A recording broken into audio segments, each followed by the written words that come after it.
Hello everyone, today we will be informing you about the federal supply system. It's a very diverse system, whatever that means. Thank you, Jimmy. Anyways, the material control and management of public property has become increasingly more important due to ongoing fiscal problems. That means we're broke and we need more money. What do you think? Telling them that will help. Oh, IDK, I just thought it would be helpful to know. Okay, Jimmy, thanks again. I guess back to the topic at hand, the management of public property is the process of providing proper allocation, control, care, use, and safeguarding of any and all government resources, as well as assets under the control of the U.S. Air Force. Let's move on to some of the responsibilities that come with this system. First is the commander. They're responsible for making sure that the mission is accomplished and all equipment, supplies, and facilities are operated and maintained in proper condition. Commanders are not excluded from pecuniary liability and are responsible for safe and proper management of government property under their control. What does pecuniary liability even mean? I would have explained that later, but I guess it does make sense to explain information together instead of separating it. Pecuniary liability is the financial obligation that if any government property is lost, damaged, or again destroyed due to you not paying attention, you allowing someone who isn't authorized to utilize it, or just plain misconduct, you will pay for all damages caused or the complete replacement of that item. Like playing chicken with two government vehicles? Yes, Jimmy. Yes, like playing chicken with two government vehicles. Oh.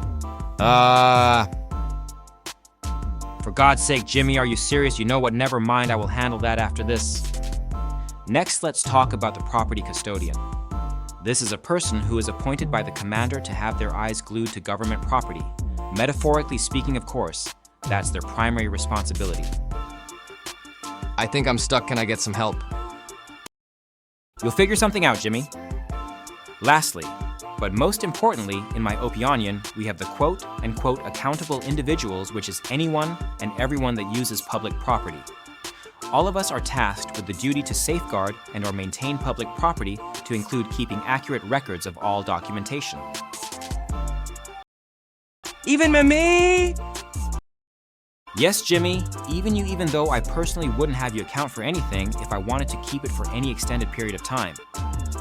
Next, we will talk about the two categories of property in the supply system. First, we have equipment, which are items other than supplies needed to outfit an individual or an entire organization.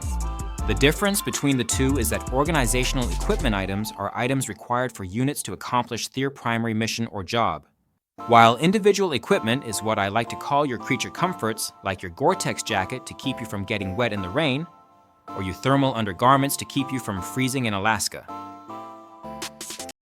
I like creature comforts very much. I am sure you do, Jimmy.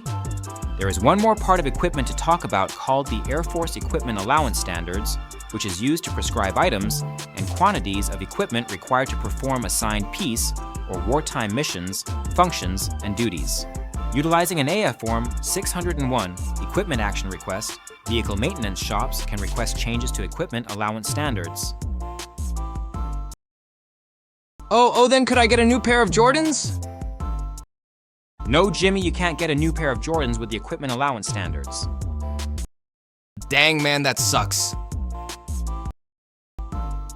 Anyway, on to the last topic, which is supplies. There are two categories of supplies. They are repairable, recoverable, and consumable. Repair cycle assets are repayable and are reused as much as possible. These assets have an expendability, repairability, and recoverability code, or an R for short, which are either XD or SF.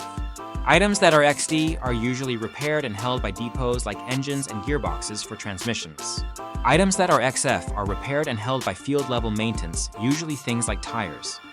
The other type of supplies are consumable, which are expendable and not repairable, that will be disposed of when they are no longer serviceable, or items that lose identity when attached to another item or assembly.